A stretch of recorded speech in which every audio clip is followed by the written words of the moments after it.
पन्नगे च सुरेन्द्रे च कौशिके पाद संस्पृशि निर्विशेष मनस्काय श्री वीरस्वामिने नमः।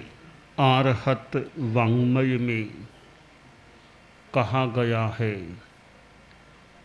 इह लोग पारत हियम जेणम गच्छै सोग्ग इम बहुसूयम पज्जुवा सिज्जा पुच्छिज्जथ विनिच्छयम। हमारे जीवन में ज्ञान का, शिक्षा का बहुत महत्व है और शिक्षा प्राप्त करने के लिए बच्चे दूर दूर तक जाते हैं, भारत से भारत के बाहर भी चले जाते हैं और भारत में भी अन्य अन्य स्थानों पर, अपने निवास स्थान से दूर के स्थान पर भी चले जा सकते होंगे। अर्थात ज्ञान के प्रति कितनी जागरूकता समाज में है और यह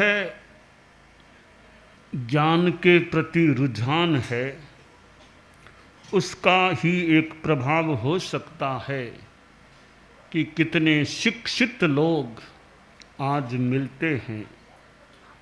पढ़े लिखे पुरुषों में भी मिलते हैं, महिलाओं में भी कई अच्छी पढ़ी लिखी मिल सकती है। तो यह शिक्षा जो है वह ज्ञान का विकास कराती है।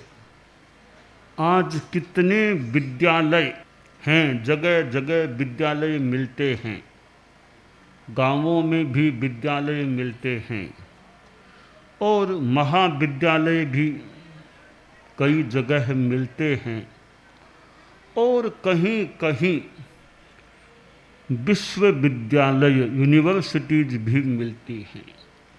ये सब ज्ञान के स्थान हैं।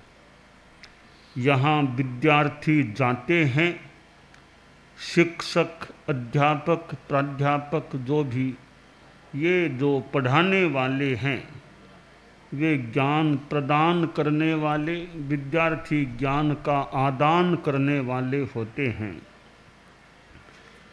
तो यह एक अच्छा उपक्रम है शिक्षा का। इसके साथ साथ यानी शिक्षा संस्कार युक्त हो, विद्यार्थियों में अच्छे संस्कार भी आए, अहिंसा का संस्कार, नैतिकता का संस्कार, ईमानदारी का संस्कार, नशा मुक्त रहने का संस्कार, ड्रग्स आदि चीज़ों से जो अहितकर हों बचने का रुझान और एक संयम की चेतना, ये अच्छे संस्कार भी विद्यार्थियों में आने चाहिए। एक ओर ज्ञान, दूसरी ओर अच्छे संस्कार।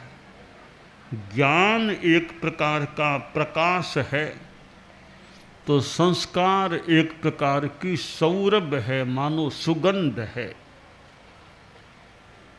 हमारे जीवन में यह ज्ञान की लाइट, नॉलेज, ज्ञान की लाइट, प्रकाश भी चाहिए और एक सुगंध, अच्छे संस्कारों की सुगंध भी होनी चाहिए। अगर विद्यार्थियों में ज्ञान और संस्कार दोनों बहुत अच्छे रूप में आ जाएं तो वे विद्यार्थी अपनी आत्मा को भी अच्छा बनाने वाले हो सकते हैं, परिवार के लिए भी वे उपयोगी हो सकते हैं, समाज के लिए लाभदायी हो सकते हैं और कोई कोई बच्चा आगे जाकर राष्ट्र की विशेष सेवा करने वाला भी हो सकता है। आखिर जितने भी बड़े आदमी ये दुनिया में हुए हैं, बड़े बड़े महापुरुष हुए हैं, बड़े बड़े राजनीति में लोग हुए हैं, धार्मिक जगत में हुए हैं, तो वे बड़े हैं तो पहले तो कभी बच्चे भी रहे होंगे, बच्चे फिर वे बड़े बन गए, अच्छे बच्चे होते हैं और आगे भी वे अच्छे रहते हैं। तो इसका मतलब समाज का, देश का भविष्य भी अच्छा हो सकता है। तो शिक्षक जो ज्ञान देने वाले हैं, बहुत बड़ा महत्वपूर्ण कार्य है व्यक्तित्वों का निर्माण करना। व्यक्तित्व निर्माण, पर्सनैलिटी डेवलपमेंट, कि जन्म हो गया, बच्चा थोड़ा बड़ा हो गया, अब उसका व्यक्तित्व का निर्माण, अच्छा व्यक्ति वह योग्य व्यक्ति बने, इसके लिए प्रयास करना। तो शिक्षक तो एक प्रकार के निर्माता होते हैं। तो उन पर बड़ी एक जिम्मेवारी है भविष्य की, कि भविष्य की जो यह पौध है उसको अच्छे ढंग से विकसित करना। तो शिक्षक जो एक निर्माता हैं, उनका स्वयं का ज्ञान भी अच्छा हो और उनके स्वयं के जीवन में संस्कार अच्छे हों, तो उन शिक्षकों के संस्कारों का, शिक्षकों के ज्ञान का भी बच्चों पर एक सहज रूप में भी, शिक्षक के अच्छे संस्कार हैं, अच्छा व्यवहार है, तो बच्चों पर उसका सहज एक प्रभाव पड़ सकता है। कई चीज़ें किताबों से सिखाई जाती है, बोलकर भी बताई जाती है, तो कोई कोई चीज़ आदमी अपने व्यवहार से, अपने जीवन से भी मानो दूसरों को दे सकता है। उसका जीवन उसका संदेश बन जाता है कि मेरा जीवन ही मेरा संदेश है।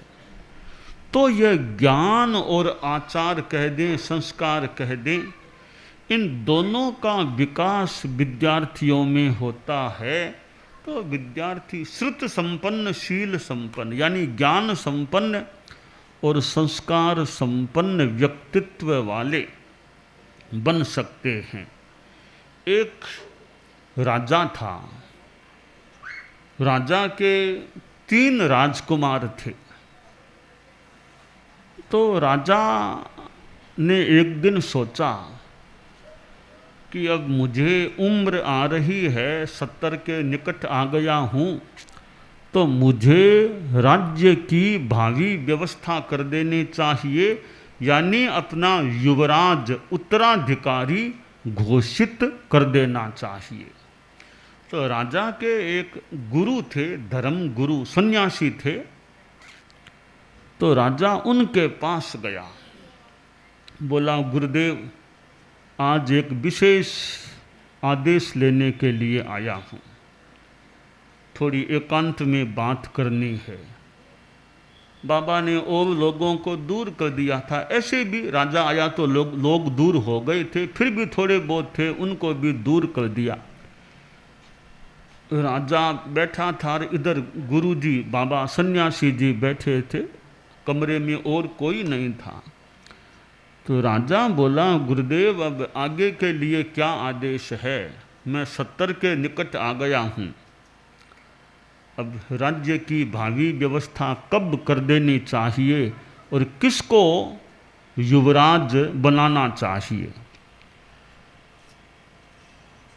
बाबा बोले कि ठीक है, अब जल्दी ही तुमको निर्णय करना चाहिए, किसको बनाना? तुम्हारे राजकुमार हैं, उन्हीं में से किसी को बनाना चाहिए। बोला गुरुदेव, राजकुमारों में तो बनाना, पर 3 है राजकुमार, 3 में से किसको बनाऊं? सबसे बड़े वाले कोई बनाऊं या और कोई ध्यान दूं? तो सन्यासी बोला कि बड़ा है इसलिए बनाना कोई जरूरी नहीं है, जो योग्य हो उसको बनाओ। ऐसे तो तुम अपने पुत्रों को जानते ही होंगे, एक और मेरी ओर से परीक्षा ले लो। सन्यासी ने सारी बात राजा को समझा दी। अब राजा सन्यासी को नमस्कार करके अपने महल में आ गया। शाम को तीनों राजकुमारों को राजा ने बुलाया और कहा कि एक एक रुपया तीनों को दे रहा हूं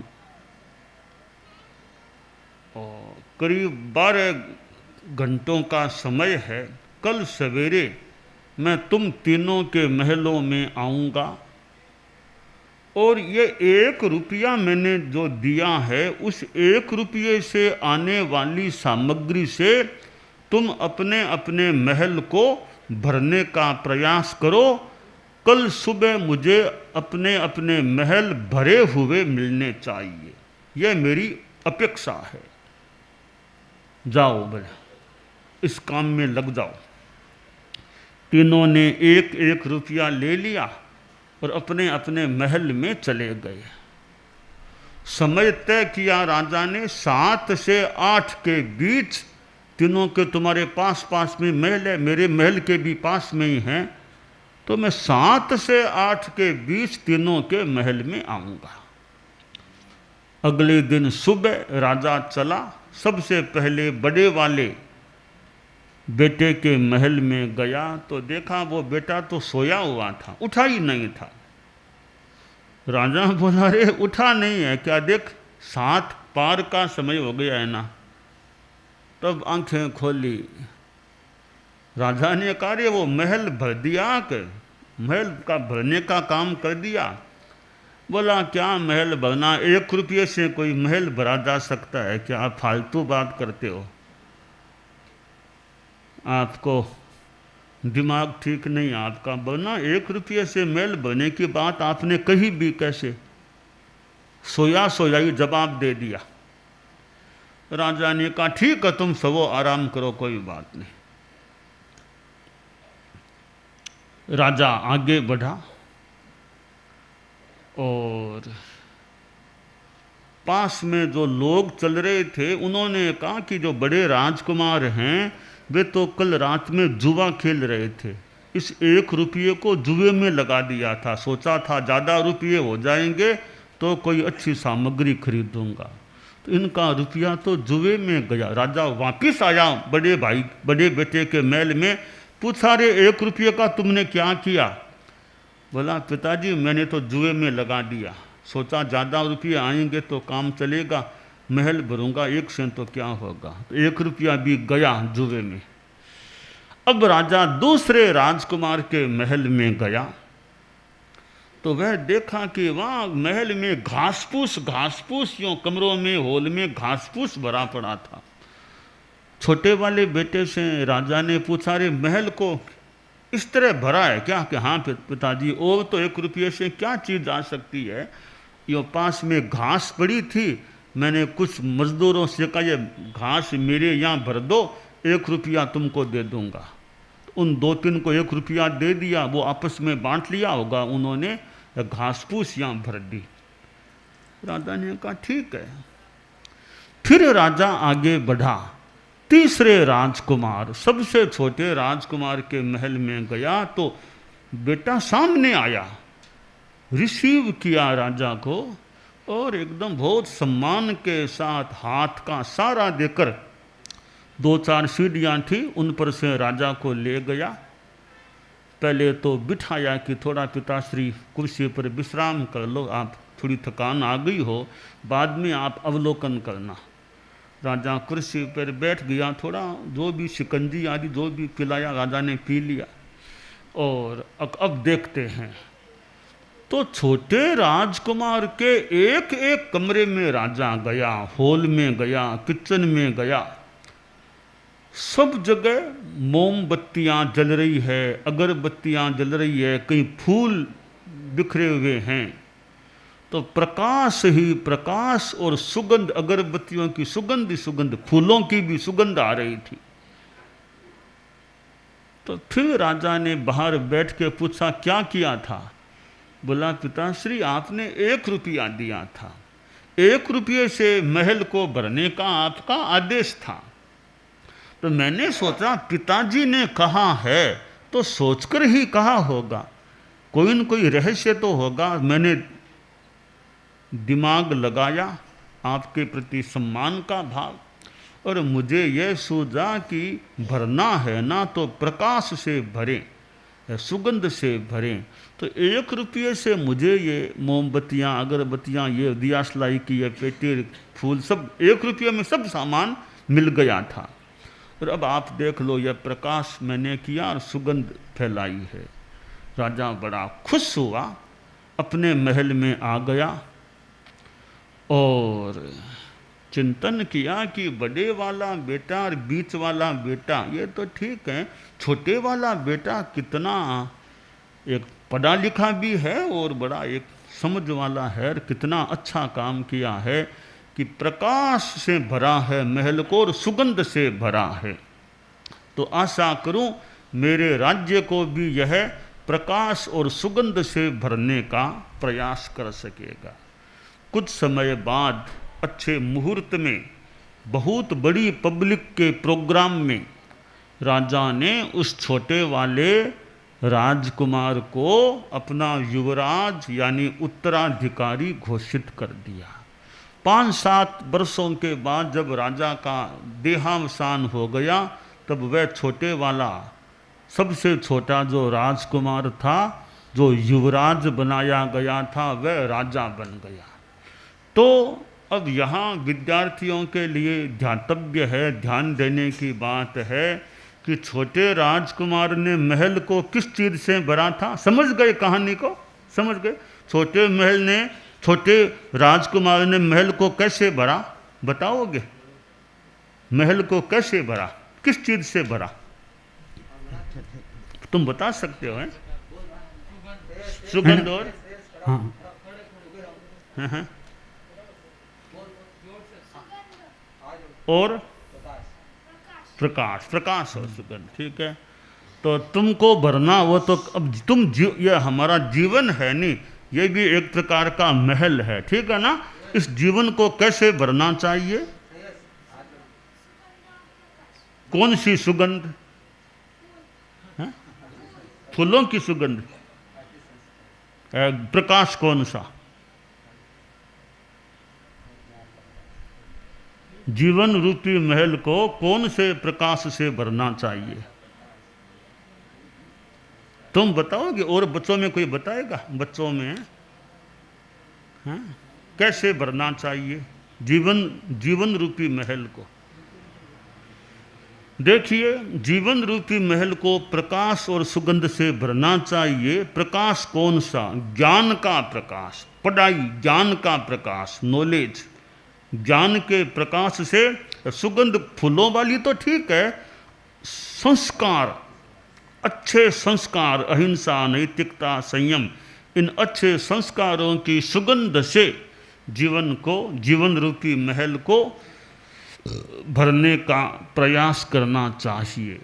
तो विद्यालय में जो बच्चे पढ़ने वाले, वे विद्यालय में ज्ञान भी लें, अच्छे संस्कार भी उनको घर में, परिवार में, विद्यालय में औरों से मिलते रहें, तो यह जीवन एक बड़ा महत्वपूर्ण उनका बन सकता है कि जहाँ अच्छा ज्ञान भी है, पढ़े लिखे भी हों और साथ में अच्छे संस्कार भी हों।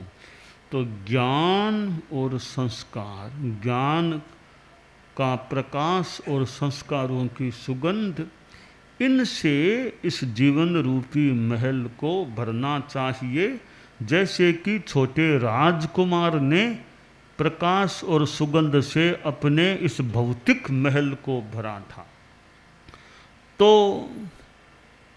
बच्चे हैं, ठीक है, चंचलता भी हो सकती है, मान लो कभी छोटी बड़ी गलती भी हो जाए, पर एक बार गलती हो जाए तो दोबारा गलती को दोहराना नहीं चाहिए कि मिस्टेक, गलती कोई हो गई, अब एक बार हो गई तो पुनरावृत्ति, वो गलती दोबारा न करे। ऐसा प्रयास यथासंभव करना चाहिए कि गलतियां गलत हैं, गलत को छोड़ना चाहिए और अच्छाइयाँ जो अच्छी हैं उनको ग्रहण करना चाहिए, अच्छे संस्कारों को अपनाना चाहिए। जैसे चोरी करना, झूठ कपट करना, फालतू लड़ाई झगड़ा करना, फालतू मारपीट करना, ये बीड़ी सिगरेट आदि फालतू ये चीज़ें पीना, नशा करना, इन चीज़ों को छोड़ देना चाहिए।